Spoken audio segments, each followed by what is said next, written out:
నేను వైజాగ్ వెళ్ళాను, మాకు ఈవెంట్ వచ్చింది గాజువాకలో. వచ్చినప్పుడు ఆయన కూడా అదే హోటల్ ఉన్నాడు, నో హోటల్. వెళ్ళి సెల్ఫీలు దిగాము. నేను దిగినప్పుడు నన్ను ఏమనలేదు కానీ ఉప్పుల బాలు వెళ్ళి వీడియో తీస్తుంటే కొంచెం చిరాకు పడి తోసేసినట్టు బిహేవ్ చేశాడు. అప్పుడే నేను గట్టిగా ఇచ్చేస్తాను. ఆయన కూడా నీకంటే పెద్ద సెలబ్రిటీ, అట్లా చేయకూడదు కదా, ఒకరికి రెస్పెక్ట్ ఇచ్చుకోవాలి, అది ఇది అని అన్నాను. అది చాలా యాటిట్యూడ్ ఉంది. తర్వాత మరి అక్కడ అందరూ నేను యాక్టివేట్ చేస్తే వీడికి చాలా పొగరు ఎక్కువ ఉంది. గల్లీ బాయ్ కూడా ఎక్కువ మంది అమ్మాయిలు తెచ్చుకుంటారు. సత్య గారు, ఇప్పుడు గల్లీ బాయ్ అని అతని మీద కూడా కొద్దిగా కాంట్రవర్సీ అవుతుంది.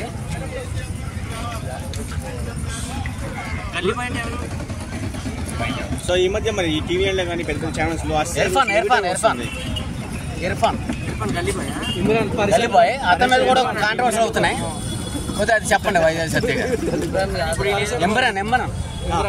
వేరే పెద్ద పెద్ద ఛానల్స్ నెగిటివ్ గా బాగా ట్రోల్ చేస్తున్నారు. ఆయన డబ్బులు ఫ్రీగా ఇవ్వడం అనేది చాలా ట్రోల్ చేస్తున్నారు. చాలాసార్లు చెప్పాను, ఆయన ఫ్రీగా ఎవరికి ఇవ్వడం లేదు. ఆయన ఒక స్లమ్ లోకి వెళ్ళి ఒక బిస్కెట్ ప్యాకెట్ ఇస్తున్నాడు, 10 రూపాయల బిస్కెట్ ప్యాకెట్. వెనకాల 1 లక్ష రూపాయలు సంపాదించుకుంటున్నాడు. ఆ స్లమ్ లో ఉన్న జనాలందరినీ కూడా ఆకర్షించుకుంటున్నాడు. నేను ఒక రోల్ మోడల్, నేను పెద్ద సూపర్ స్టార్ అన్నాడు. వాళ్ళందరూ హర్ష ప్రమోట్ చేసిన బెట్టింగ్ యాప్స్ లో వాళ్ళు డబ్బులు పెడుతున్నారు, ఇన్వెస్ట్ చేస్తున్నారు, గెలుస్తున్నారు. కానీ ఒక రూపాయి కూడా రావడం. కానీ ఆ డబ్బు అంతా ఎవరి జోబులోకి వెళ్తుంది? హర్ష జోబులోకి. ఎందుకంటే వాడు ఈ ప్రమోటింగ్ బెట్టింగ్ యాప్స్. తర్వాత మళ్ళీ ఆ బెట్టింగ్ యాప్స్ ఎవరైతే క్రియేటర్ ఉంటాడు కదా ఓనరు, వాడి జోబులోకి వెళ్తుంది. చాలాసార్లు చెప్పాను, Harsha is cheater, is 420, is rapist, is betting రాజా అని చెప్పాను. సో ఫైనల్లీ ఈయన పరిస్థితి ఎలా ఉండబోతుంది? జైలుకి వెళ్ళిపోతున్నాడు అని ఏమంటారు? ఏం మరి అక్కడ బ్యాంకాక్ వెళ్ళిపోయాడు అంటున్నారు కొంతమంది. చూడాలి. 90% ఇదంతా ఫేక్ అని చెప్పేసి అది పోర్ట్రేట్ అయితే చూస్తున్నారు. మరి దాన్ని ఏమంటారు అసలు?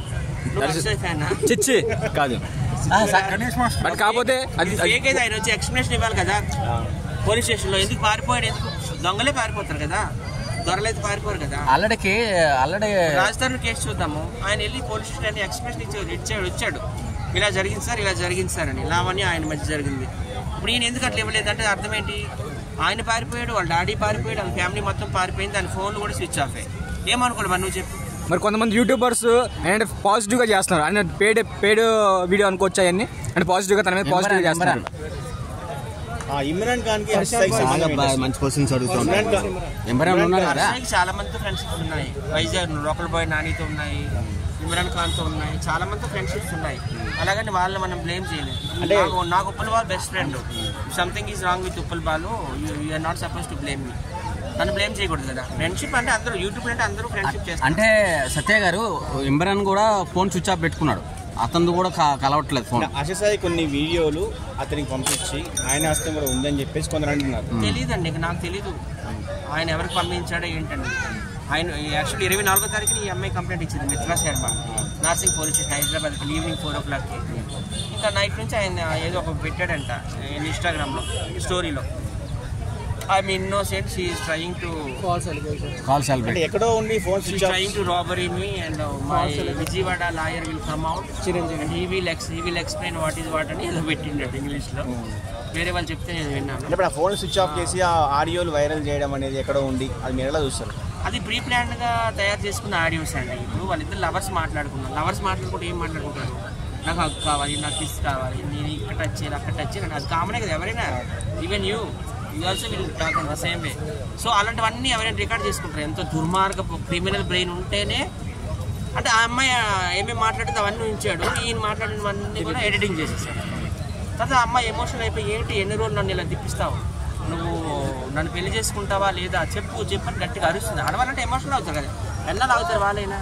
ఆల్రెడీ 3 years పెండింగ్లో పెట్టాడు. ఈయన ఏం మాట్లాడడంలో అంటే ఇదంతా ప్రీ ప్లానెడ్. గత కొన్ని రోజుల నుంచి యువ సామ్రాట్ Ravi Kiran so Harsha Sai betting apps ప్రజల్ని యువతని మోసం చేస్తున్నారని పదే ఆరోపిస్తున్నారు. సో బెట్టింగ్ యాప్స్ వల్ల యూత్ జీవితాలు నాశనం అయిపోతున్నాయి కదా. చాలా మంది ఆత్మహత్యలు చేసుకుంటున్నారు, సెల్ ఫోన్లు తాకట్టు పెట్టుకుంటున్నారు, ఉంగరాలు తాకట్టు పెట్టుకుంటున్నారు, దొంగతనాలు చేస్తున్నారు. ఆ డబ్బంతా బెట్టింగ్ యాప్స్ పెడుతున్నారు. ఎందుకంటే హర్ష ఒక పెద్ద హీరో, రోల్ మోడల్ దేశానికి. ఆయన ప్రమోట్ చేసిన బెట్టింగ్ యాప్స్ మనం డబ్బులు వస్తాయి అంటున్నారు. కానీ అందరూ లాస్ అయిపోయారు.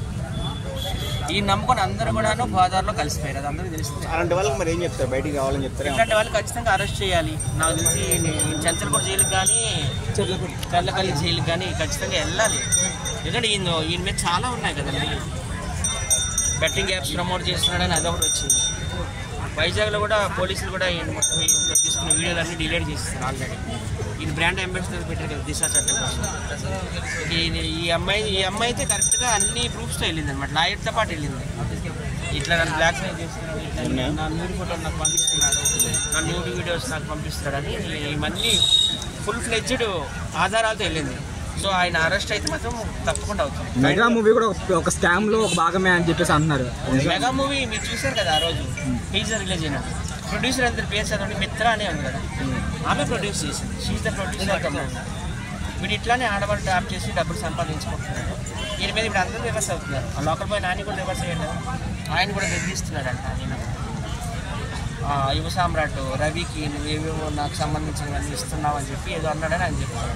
సో అందరూ కూడా ఎగనిస్ట్గా ఉన్నారు. ఇప్పుడు ఆయన ఫ్యాన్స్ అంతా మారిపోయారు.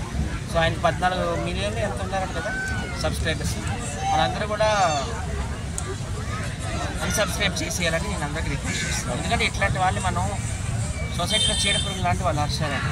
చీడపురుగు అయితే ఏం చేస్తుంది, కొరికిస్తుంది, క్లాత్ చర్మం అంతా చేస్తుంది. సో ఇట్లాంటి వాళ్ళు మనం ఎంకరేజ్ చేయకూడదు. ఆయన మేము టిక్టాక్లో ఫేమస్ ఉప్పల్ బాలు, వైజాగ్ సత్య, అకిపెట్టి మచ్చ, టిక్టాక్ దుర్గారావు, బషీర్ మాస్టర్ గుంటున్నారు. అప్పుడు ఈయన ఏం ఫేమస్ కాదు. మీరు కావాలంటే చెక్ చేసుకోండి. టిక్టాక్ టైంలో ఈయన లేడు. అప్పుడు ఏవో జస్ట్ హెల్త్ టిప్స్ ఏవో చెప్పేవాడు, ఇది తాగండి అది తినండి అంటాను. ఈ మధ్యకాలంలో ఈ 2-3 సంవత్సరాలు ఇంత డబ్బు ఎక్కడి నుండి వచ్చింది ఆయనకి? బెంచ్ కార్లు, ఆడి కార్లు, BMW తిరుగుతాడు, 5 స్టార్ హోటల్లో 10 రూములు తీస్తాడు. ఇంత డబ్బు ఎక్కడిది? సినిమా తీసుకుంటున్నాడు.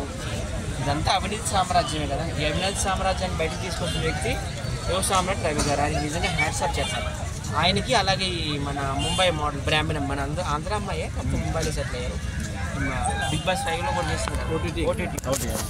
ఈ మిత్ర శర్మ కూడా అభినందనలు ధైర్యంగా వచ్చినందుకు. అలాగే మూవీ ఆర్టిస్ట్ అసోసియేషన్ వాళ్ళు కూడా ఒక కమిటీ ఏర్పాటు చేశారు. యాంకర్ ఫిల్మ్ యాక్టర్ ఝాన్సీ అధ్యక్షత చైర్పర్సన్.